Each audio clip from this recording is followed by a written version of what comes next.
Hello दोस्तों। जब एक लड़की फ्रिज खोलती है तो उसमें उसको मरे हुए शरीर के पार्ट दिखते हैं जिससे वो चौंक जाती है। चलिए आपको ये घटना की कहानी विस्तार से सुनाते हैं। उससे पहले मेरे चैनल को सब्सक्राइब कर लीजिए।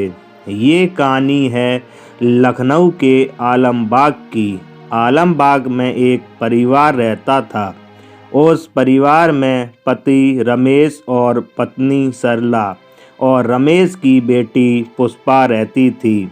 रमेश रेलवे में जॉब करता था और सरला हाउसवाइफ थी। बेटी पुष्पा इंजीनियरिंग की पढ़ाई करने के लिए दिल्ली चली गई थी। दिल्ली में ही इंजीनियरिंग की तैयारी कर रही थी। घर पर सिर्फ रमेश और सरला रहते थे। इनके घर के पास ही एक महिला रहती थी जिसका नाम कुंती था। कुंती इनकी पड़ोसन थी। सरला और कुंती की एक दूसरे से बहुत बनती थी। दोनों अच्छी सहेली थीं। जहाँ भी जाती साथ जाती थी। कुंती विधवा थी और कुंती के कोई बच्चा भी नहीं था। अकेली रह रही थी। अकेले की वजह से कुंती का ज़्यादा समय सरला के घर कटता था। कुंती और रमेश एक दूसरे से बात करते रहते थे। बात करते करते कुंती रमेश को चाहने लगी और रमेश भी कुंती को चाहने लगा। ये बात सरला को पता नहीं थी। ये सिलसिला लगभग 2 साल तक चला। रमेश कुंती के घर जाकर कुंती से मिल आता था। एक बार सरला अपनी बेटी से मिलने के लिए दिल्ली चली जाती है और कुंती से बोल कर जाती कि रमेश के लिए खाना बना दिया करना और ख्याल भी रखना, और दिल्ली चली जाती। रमेश और कुंती दोनों साथ ही रहने लगे। दिल्ली में सरला बेटी के साथ 5 दिन रुकी। उसके बाद अपने घर लखनऊ के लिए निकल आती है। उधर लखनऊ में रमेश और कुंती साथ रहते साथ सोते थे। सरला की ट्रेन लखनऊ सुबह 9 बजे पहुंच गई और लखनऊ उतरकर सरला अपने घर आ जाती है और डोर बेल बजाती है, पर गेट नहीं खुलता।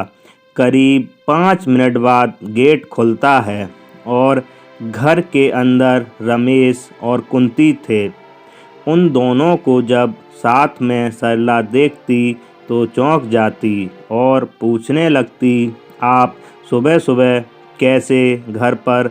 कुंती बोल देती, रमेश की तबीयत खराब थी तो मैं आ गई थी। पर सरला को शक हो जाता है और कहती कुछ नहीं, क्योंकि रमेश ने तबीयत खराब की जानकारी सरला को नहीं दी थी। फिर सरला दोनों पर नज़र रखने लगती और रमेश से कहती कि कुंती से कम मतलब रखा करो, और खुद भी कुंती से कम मतलब रखने लगती है। और उसी दिन से कुंती और सरला एक दूसरे के घर पर बहुत कम आने जाने लगीं। पर रमेश और कुंती एक दूसरे के प्यार में इस कदर पागल थे कि बिना मिले रह नहीं सकते थे। एक दिन सरला रमेश को फ़ोन करती पर रमेश फ़ोन नहीं उठाता तो सरला को कुछ शक सा होता है। सरला को लगता कहीं रमेश कुंती के घर तो नहीं गया। ये देखने के लिए सरला कुंती के घर चली जाती है और कुंती के घर जब सरला पहुंचती है तो अंदर से आवाज़ आ रही थी रमेश और कुंती की। रमेश की आवाज़ सुनकर सरला ज़ोर ज़ोर से दरवाज़ा खटखटाने लगती है और तभी रमेश और कुंती बाहर आते और सरला को समझाने लगते कि जो तुम समझ रही वैसा कुछ नहीं है। पर सरला को बहुत तेज गुस्सा आ रही थी और सरला ने कुंती के बाल पकड़कर ज़मीन पर पटक दिया। और वहीं खड़े रमेश ने जब देखा कि कुंती ज़मीन पर गिर गई तो रमेश ने वहीं पास में पड़े लोहे की रॉड से सरला के सर में वार किया और तब तक मारता रहा जब तक सरला मर नहीं गई। जब सरला मर गई तो रमेश और कुंती सरला के शरीर को ठिकाने लगाने के लिए सोचने लगे, पर दिन का समय था, सभी लोग देख लेते तो पकड़े जाते। इसलिए रमेश बोला कुंती से, सरला के शरीर के टुकड़े कर देते हैं, फिर एक एक करके बैग में रखकर जंगल में फेंक देंगे। फिर रमेश बाजार से सरिया काटने की मशीन ले आया और कुंती और रमेश दोनों ने सरला के शरीर के 27 टुकड़े किए और पन्नी में रखकर बैग में डाल दिए और रात का इंतज़ार करने लगे।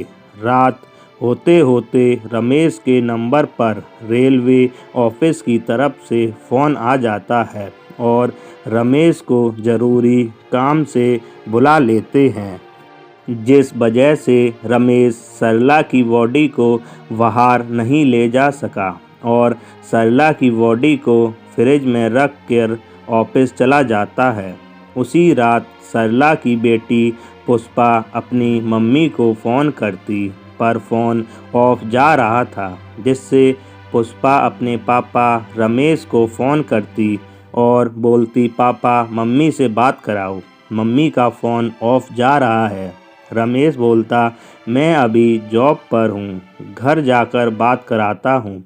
पर पुष्पा को अपनी मम्मी के लिए बेचैनी हो रही थी। पुष्पा को घबराहट होने लगी।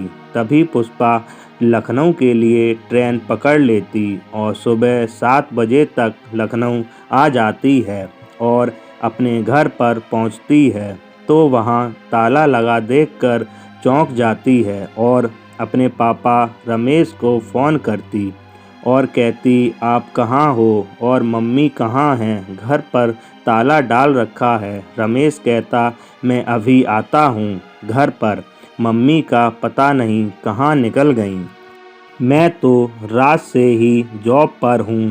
तभी पुष्पा अपनी पड़ोसन आंटी कुंती के घर पहुँच जाती है और डोरबेल बजाती है।